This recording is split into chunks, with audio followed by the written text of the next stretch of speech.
एक महज 16 साल की लड़की के साथ जो नाबालिग होती हैं, एक चलती हुई एम्बुलेंस दौड़ती है और 50 किलोमीटर तक सफर तय करती है। उसी 50 किलोमीटर के सफर में एक महज 16 साल की नाबालिग लड़की के साथ बारी बारी से बलात्कार जैसा घिनौना कृत्य होता है। लड़की अपनी मदद के लिए भीख मांगती है, लड़की चीखती है, चिल्लाती है, लेकिन उसकी मदद के लिए कोई तैयार नहीं होता है। बता दें कि जिस एम्बुलेंस में उस लड़की के साथ बलात्कार जैसा घिनौना काम हुआ था, उसी एम्बुलेंस में उसके जानकार बैठे थे, उसी के रिश्तेदार बैठे थे, लेकिन उसकी किसी ने मदद नहीं की। लड़की पूरी रात लगभग 10 बजे से सवेरे 5 बजे तक उसी एम्बुलेंस में होती है और एम्बुलेंस घूमती रहती है, फिरती रहती है और पीछे वाली सीट के अंदर उसी लड़के के साथ बारी बारी से बलात्कार जैसी घटना होती है। बता दें कि वो लड़की उनकी चंगुल में कैसे फंसती है और कैसे उनके साथ बारी बारी से बलात्कार जैसा घिनौना काम होता है और उनके जो रिश्तेदार होते हैं वो उनको क्यों नहीं बचा पाते हैं। लड़की अपनी मदद के लिए बहुत जोर जोर से चीखती है, लेकिन मैं बता दूं कि जो बलात्कार करने वाले, जो घटना को अंजाम देने वाले होते हैं, वो उन्हीं के रिश्तेदार की मदद से ऐसा घिनौना काम होता है। बता दें कि लड़की कहाँ की होती है और कैसे उस लड़की के साथ जो घिनौना काम हुआ था।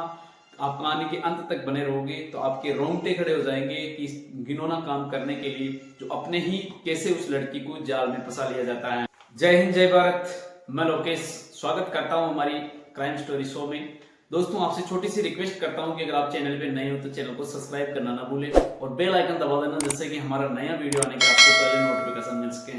दोस्तों, आज की जो सच्ची घटना है ये एक मध्य प्रदेश की हनुमाना थाना क्षेत्र की होती है, जहां पे एक एम्बुलेंस जो एक 108 के तहत सेवा में लगाई जाती है, जो प्राइवेट संचालित होता है।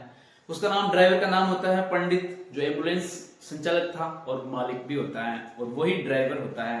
बता दें कि 108 जो 22 नवंबर की घटना होती है कि एक लांसा गांव होता है हनुमाना थाना क्षेत्र के अंदर। वहां पे किसी मरीज का या पेशेंट का फोन आता है कि हमारे को पेशेंट को हॉस्पिटल छोड़ना है। तो जो एम्बुलेंस 108 के तहत जो प्राइवेट संचालन की जा रही थी, जिसका ड्राइवर पंडित होता है, वो जाता है और जैसे ही लासा गांव पहुंचने वाला होता है, उसी बीच उसका जो मित्र होता है राजेश नाम का, राजेश पंडित को मिलता है और बताता है कि कहाँ जा रहे हो। तो जो एम्बुलेंस ड्राइवर पंडित बोलता है कि मैं लासा गांव से हॉस्पिटल में किसी पार्टी को छोड़ने जा रहा हूँ, किसी पेशेंट को लेके जा रहा हूँ। तो राजेश उसको बताता है कि मुझे भी ले चलो, मैं भी कुछ टाइम घूम के वापस आ जाऊंगा। तो जो उसका राजेश जो होता है वो और पत्नी के साथ दोनों एम्बुलेंस में बैठ जाता है। बता दें कि राजेश की पत्नी का नाम मंजू होता है और उन्हीं का ससुर का नाम नमो नारायण होता है। दोनों पति पत्नी और उसका ससुर नमो नारायण तीनों एम्बुलेंस में सवार हो जाते हैं और सवार होने के बाद कुछ ही दूरी पे जो पीड़िता, जो नाबालिग 16 साल की महज लड़की होती है, उसी को भी जो उनकी पत्नी राजेश की होती हैं, वो किसी बहाने से बैला फुसला के एम्बुलेंस में बिठा लिया जाता है और घूमने के बहाने उस एम्बुलेंस में बैठ जाते हैं। बता दें कि कुछ दूरी सफर तय करने के बाद जो मंजू गाड़ी को रुकवाती है, जो राजेश की पत्नी होती हैं, और वो एम्बुलेंस ड्राइवर पंडित का दोस्त राजेश होता है। तो जैसे ही मंजू एम्बुलेंस को रुकाती है और वो बताती है कि मैं चाय या पानी लेके आती हूँ, वो उतरती है और पास ही होटल में पानी या चाय लेने के बहाने जाती है। इसी बीच मंजू वापस नहीं आती है। इसी टाइम एम्बुलेंस को वहां से रवाना कर लिया जाता है और उस एम्बुलेंस के अंदर ड्राइवर पंडित, उसका दोस्त राजेश और वो नाबालिग 16 साल की लड़की और उनका ससुर चारों उस गाड़ी में सवार होते हैं। बता दें कि कुछ ही दूरी के बाद जो राजेश आगे वाली सीट पे बैठा होता है, वो गाड़ी को रुकवा के जो एम्बुलेंस की पीछे वाली सीट होती है, जिसपे वो पीड़िता लड़की बैठी हुई थी, उसकी सीट के पास पहुंच जाता है और पहुंचने के बाद पीड़िता लड़की के साथ गलत तरीके से टच करने लगता है। पीड़िता लड़की उसका पहले विरोध करती है और उनको मना करती है, लेकिन राजेश नहीं मानने वाला होता है, क्योंकि जो राजेश होता है उस पीड़िता लड़की का मामे की लड़की का, यानी मामेरी बहन का पति था, यानी वो रिश्ते में जीजाजी लगता होता है। अब वो पीड़िता लड़की उसको बार बार विरोध करती है, लेकिन राजेश नहीं मानने वाला होता है।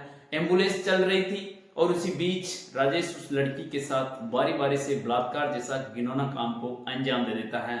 बता दें कि लड़की बेला फुसला के उस गाड़ी में बैठ जाती है और जिस चंगुल में फंस जाती है, लड़की बारी बारी से जो पंडित ड्राइवर और जो उनका ससुर होता है नमो नारायण, उनसे मदद की गुहार लगाती है। लड़की चीखती है, चिल्लाती है, लेकिन राजेश उसको नहीं छोड़ता है और उसको 50 किलोमीटर के सफर तय करता है। उसी बीच लगभग 3 से 4 बार बलात्कार जैसा घिनौना काम कर देता है। अब लगभग सवेरे 5 बजे होते हैं, उस टाइम वापस लड़की को घर पे छोड़ के एम्बुलेंस वहां से निकल जाती है। अब बता दें कि लड़की की जब वो पूरी कहानी, पूरी आप बीती अपनी माँ को बताती है कि माँ, मेरे साथ जो जीजाजी मामा की लड़की का पति यानी राजेश जो जीजाजी लगते हैं, उसने मेरे साथ ऐसा ऐसा घिनौना काम किया है, मेरे साथ उसने बारी बारी से संबंध बनाए हैं, अवैध संबंध बनाए हैं। तो उसकी माँ भी एक तरीके से सोचती है कि वो एक रिश्तेदार हैं और अपनी इज्जत खराब हो जाएगी, इस कारण से वो उस लड़की को बार बार मनाने की कोशिश करती है कि किसी तरह का विरोध मत कर। लड़की लगभग 48 घंटे निकल जाते हैं, यानी 2 दिन निकल जाते हैं। लड़की अपने आप में नफरत करती है, वो बताएगा, किसको बताएगा कि लड़के के साथ बहुत ही अन्याय हुआ है। अब लड़की नहीं मानने वाले व्यक्ति हुआ है और अपने जो मित्र, अपने जो साथी होते हैं, अपनी क्लास में बताती है कि मेरे साथ ऐसा घिनौना करते हुआ है। तो उनके जो मित्र लोग होते हैं वो उनको हौसला बताते हैं और हौसला बताने के बाद लगभग 2 दिन के बाद यानी 48 घंटे बाद वो हनुमाना थाना में पहुंचती है और अपना मुकदमा दर्ज करवाती है।